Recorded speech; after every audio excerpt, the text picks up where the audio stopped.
ओम नमः शिवाय, ओम नमः शिवाय, ओम नमः शिवाय। शिव कृपा योग में आपका स्वागत है।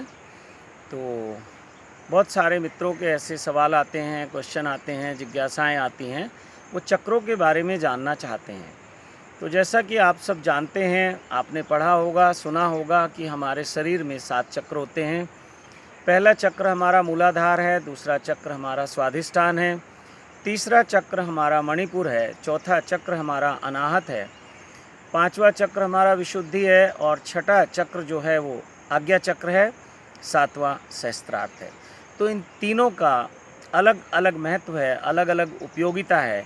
लेकिन यहाँ संक्षेप में मैं इतना कहना चाहूँगा, किसी दिन विस्तार से फिर मैं एक एक चक्र के ऊपर पूरा वीडियो बनाऊँगा और एक एक चक्र को हम विस्तार से उसकी चर्चा करेंगे, बात करेंगे, उसके हमें क्या लाभ हो सकते हैं, कैसे हम उसको एक्टिवेट कर सकते हैं, इस सब की चर्चा करेंगे। तो आज हम थोड़ा सा एक चक्रों का परिचय आपको दें, इस पे बात करेंगे। तो ये 7 चक्रों में से लगभग जो है 13-14 साल की उम्र में हमारा मूलाधार चक्र एक्टिवेट हो जाता है, सक्रिय हो जाता है। वो स्त्री हैं या पुरुष हैं, कह सकते हैं कि गर्ल्स हैं या बॉयज़ हैं, 13-14 साल में ये मूलाधार चक्र प्रकृति की कृपा से या कहें भगवान की कृपा से, ईश्वर की कृपा से ये जागृत हो जाता है, सक्रिय हो जाता है। और फिर प्रकृति हमारा उपयोग संतान उत्पत्ति के लिए करती है। जैसे इस पूरे ब्रह्मांड में जीव से जीव को उत्पन्न करने का एक श्रृंखला चलती है, एक क्रम चलता है। प्रकृति अपने कार्य को आगे बढ़ाती है, परमात्मा अपने कार्य को आगे बढ़ाता है। जैसे कहते हैं कि ब्रह्मा जी का कार्य है इस सृष्टि की रचना करना। तो ये रचना ऐसे ही होती है कि जीव से जीव उत्पन्न होता है, चाहे वो किसी भी प्रकार के जीव हों, वनस्पति हों, पेड़ पौधे हों, जीव जंतु हों, कीट पतंगे हों, मनुष्य हो, वो सब जीव से जीव की उत्पत्ति होती है। तो हमारा मूलाधार चक्र लगभग सबका सक्रिय होता है, बाकी चक्र हमारे सुप्त होते हैं। और साधना जो है वो यही है कि मूलाधार चक्र को, सबसे पहले तो मूलाधार चक्र को ही बैलेंस करना है। वो सबका लगभग 90% लोगों का डिस्टर्ब होता है। एक अति पे लोग चले जाते हैं, या तो कुछ लोग भोग में इतना उतर जाते हैं कि वो मूलाधार की जो उसका एक महत्व है, उसकी जो उपयोगिता है, उसका दुरुपयोग करना शुरू कर देते हैं। मूलाधार चक्र बहुत इफ़ेक्टिव है, बहुत प्रभावशाली है, बहुत सारी शक्तियाँ वहाँ विराजमान हैं। अगर उनको जागृत कर लिया जाए मूलाधार को ठीक तरह से, तो मुझे लगता है कि मनुष्य की जितनी भी आकांक्षाएं हैं, जितनी भी इच्छाएं हैं, उसकी वासनाएं हैं, तृष्णाएं हैं, वो सब मूलाधार से ही पूरी हो सकती हैं। मूलाधार चक्र में बहुत तरह की शक्तियां सुप्त अवस्था में हैं। व्यक्ति जिसको कहता है कि मूलाधार चक्र सक्रिय है, वो तो केवल एक जो संभोग की प्रक्रिया है, प्रकृति ने जो भी मनुष्य को जितना उसका ज्ञान दिया है उतना उसका उपयोग करता है। लेकिन मूलाधार का उपयोग सिर्फ इतना नहीं है जो कि आप करते हैं संतान उत्पत्ति के लिए या संभोग के लिए। सच पूछो तो मूलाधार चक्र का उपयोग संभोग से समाधि के लिए हो सकता है। इस पे कुछ संतों ने चर्चा भी की है, और ऐसा नहीं कि आज ही चर्चा की है, ये बहुत प्राचीन समय से इस पे बातें होती रही हैं। ये पूरा एक विज्ञान है। हमारे वेद उपनिषद के ऋषियों ने, हमारे संतों ने, हमारे गुरुओं ने ये पूरा विज्ञान दिया है कि कैसे मूलाधार से अपनी ऊर्जा को हम ट्रांसफॉर्मेशन कर सकते हैं और कैसे उसका उपयोग अपने जीवन को और विकसित करने के लिए कर सकते हैं। यहाँ तक कि जो संभोग में हमारी ऊर्जा का स्खलन होता है, यदि हमने उस ऊर्जा को समाधि तक पहुँचा दिया, यानी कि दूसरे चक्रों को जागृत कर लिया और उस ऊर्जा का ऊर्ध्वगमन हो जाए, ये ऊर्जा हमारी सहस्त्रार्थ तक आ जाए, तो हमें समाधि का अनुभव हो जाता है, हमें उस ईश्वर का साक्षात्कार हो जाता है। लेकिन आज मैं बात केवल मूलाधार की ही करूँगा, बाकी चक्रों का मैंने आपको परिचय दिया। इन सभी चक्रों में बहुत तरह से शक्तियाँ सुप्त अवस्था में हैं। जैसे ये चक्र जागृत होते हैं, वो शक्तियाँ जागृत हो जाती हैं और व्यक्ति को सुख, शांति, समृद्धि, ऐश्वर्य, रिद्धि, सिद्धि, धन, ध्यान, ज्ञान, समाधि और शिव साक्षात्कार हो जाता है। जिस व्यक्ति के ऊपर के चक्र जागृत हो जाते हैं, यानी कि मूलाधार के अलावा जो दूसरे चक्र हैं, तो उसका जो जीवन है सत्यम शिवम सुंदरम के मार्ग पर अग्रसर हो जाता है। लेकिन मैक्सिमम लोगों का, मैं कहूँगा 90% लोगों का जो है मूलाधार चक्र ही डिस्टर्ब है, मूलाधार चक्र ही संतुलित नहीं है।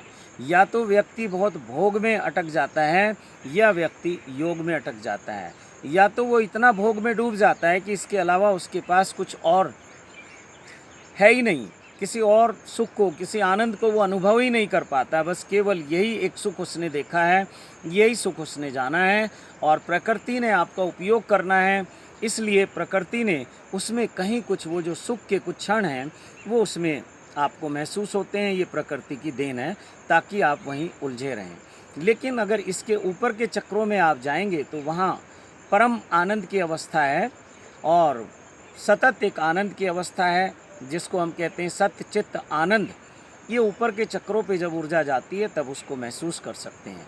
तो दो तरह के लोग हैं, या तो वो भोग में उलझ गए या फिर वो योग में हैं, या तो वो दमन कर रहे हैं और या फिर वो इतना भोग कर रहे हैं कि उनका मूलाधार ही डिस्टर्ब हो गया। तो मूलाधार को जैसे ही डिस्टर्ब होता है तो आप समझिए शारीरिक समस्याएं आपको आनी शुरू हो जाती हैं, मानसिक समस्याएं आनी शुरू हो जाती हैं। और जैसे ही व्यक्ति के जीवन में शारीरिक और मानसिक समस्याएं आती हैं या दुख आते हैं, बीमारियां आती हैं, तो उसके जीवन में अनेक अनेक प्रकार की समस्याएं आने लगती हैं। सबसे पहले उसको आर्थिक समस्याएं आती हैं, क्योंकि जिसका शरीर स्वस्थ है और मन स्वस्थ है, उसके पास जो धन आएगा वो भी स्वस्थ होगा और वो उस धन का उपयोग कर पाएगा। वरना तो उस धन का भी दुरुपयोग ही होता है, जो हम किसी भी तरह से प्राप्त कर लेते हैं। तो मेरा कहने का भाव ये है कि शक्तिपात के द्वारा, शक्तिपात एक ऐसी पैथी है, एक ऐसा उपाय है कि शक्तिपात के द्वारा हम अपने चक्रों को बैलेंस कर सकते हैं, संतुलित कर सकते हैं, उनको जागृत कर सकते हैं, और शक्तिपात के द्वारा जो है चक्रों की क्लीनिंग कर सकते हैं। अपना जो ऑरा है, हमारा आभा मंडल है, उसको और विस्तार दे सकते हैं, वाइड कर सकते हैं। और जैसे ही हमारा ऑरा वाइड होता है, हमारे चक्र जागृत होते हैं, तो बाहर का जो भी तंत्र मंत्र, जादू टोना, ब्लैक मैजिक, या कहते हैं ये ऊपरी हवाएं हैं, भूत प्रेत, जिन पिशाच, लंकनी, शंखनी, डंकनी, बहुत बहुत उनके नाम हैं, ये सब फिर हमारे ऊपर उनका प्रभाव नहीं होता। जिसका मूलाधार डिस्टर्ब है उसके ऊपर ये सब चीज़ें बहुत जल्दी प्रभाव करती हैं। उसको बहुत बहुत तरह से ये जो नेगेटिव पावर्स हैं, ये बहुत बहुत तरह से उसको नुकसान पहुंचाती हैं। बहुत बार तो दूसरे लोग आपके ऊपर कुछ करवा देते हैं, और बहुत बार करवाता कोई नहीं है, ये स्वयं आपको पकड़ लेती हैं और स्वयं आपके शरीर का उपयोग करती हैं। बहुत लोगों को ऐसे अनुभव हैं कि सपने में या रात्रि में उनको अनुभव होता है कि कोई आकर उनके पास सो गया, और फिर उनके साथ जो भी मूलाधार से क्रियाएं हो सकती हैं वो सब क्रियाएं उनके साथ होती हैं। वो कोई हवाएं होती हैं या वो कोई ऐसी आत्माएं होती हैं जो शरीर में नहीं हैं, लेकिन अभी भी उनकी वासनाएं, उनकी कामनाएं शांत नहीं हुई हैं, और वो फिर व्यक्तियों को परेशान करती हैं, व्यक्तियों को अपना माध्यम बनाती हैं। और बहुत, मैं इसको दावे के साथ कह सकता हूँ कि जितनी भी दुर्घटनाएं होती हैं या समाज में कुछ नेगेटिव होता है, जब भी कोई बलात्कार होगा, कोई हत्या होगी, कोई भी अशुभ कार्य होंगे, तो उसमें 90% संभावना रहती है कि उस समय जो आपकी मनोदशा है, जो मानसिक स्थिति है, जो नेगेटिविटी से आप भरे हुए हैं, उस समय नकारात्मक शक्तियां आपका उपयोग कर लेती हैं।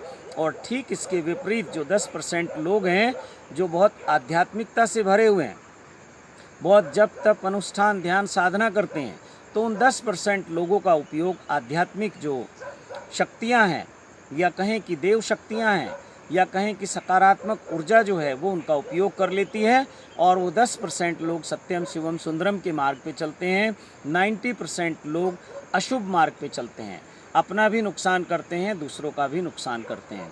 तो शक्तिपात लेने के बाद चक्रों की बैलेंसिंग हो जाती है और चक्र जागृत होने शुरू हो जाते हैं, और साथ ही साथ जो भी चक्रों में आपके नेगेटिविटी है, नेगेटिव ऊर्जा है, एनर्जी है, उसको वहाँ से क्लीन किया जा सकता है।